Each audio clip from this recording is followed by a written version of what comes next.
L'association e-Enfance 3018 agit en faveur de la protection des mineurs à la fois en ligne et face au harcèlement sous toutes ses formes. Les jeunes comme les parents nous appellent pour des situations qui peuvent aller du cyberharcèlement, de la sextorsion, de contacts non sollicités en ligne et également pour toutes les situations qui toucheraient l'enfant, donc du harcèlement scolaire, du harcèlement dans le sport, du harcèlement en ligne. On a aussi des parents et des professionnels qui peuvent nous appeler pour tout ce qui touche aux usages numériques et donc comment on les accompagne dans cette parentalité numérique. 3018, c'est un outil qui est super à la fois pour les jeunes qui sont autant victimes, témoins, mais aussi auteurs, par exemple de harcèlement ou de violence numérique, puisqu'on est là pour les accueillir leurs paroles, les conseiller, les aider, les orienter aussi. Et on a la possibilité de faire signaler des contenus qui peuvent être préjudiciables pour eux en ligne et de les faire supprimer plus rapidement auprès des plateformes. Le 3018, c'est aussi un super outil pour les parents, puisqu'il permet aussi d'apporter des conseils sur les usages numériques, sur comment on peut mettre un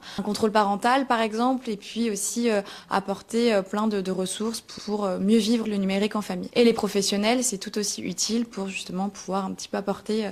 des aides et puis mieux comprendre les usages numériques des jeunes pour mieux les accompagner dans toutes les situations en ligne. Ce qui serait super après ce podcast, c'est que autant les enfants, les adolescents et les parents comprennent que ce qui est essentiel, c'est le dialogue, c'est de dialoguer ensemble et de construire un équilibre dans les usages numériques et dans tout ce qui façonne votre vie en ligne pour que justement vous ayez la meilleure des expériences. Travailler ensemble et mieux se comprendre, autant sur les usages numériques que dans la vraie vie, c'est l'essentiel. Le podcaston, c'est une super initiative, déjà parce que les podcasts, c'est super chouette à écouter, et puis si ça peut aider les familles à mieux aussi comprendre et appréhender les usages numériques, ce serait déjà une très belle chose. Et pas oublier pour le mot de la fin que le 3018 est toujours là pour vous, dans vos usages numériques et pour toutes les situations de violence que vous pouvez rencontrer à la fois en ligne et hors ligne.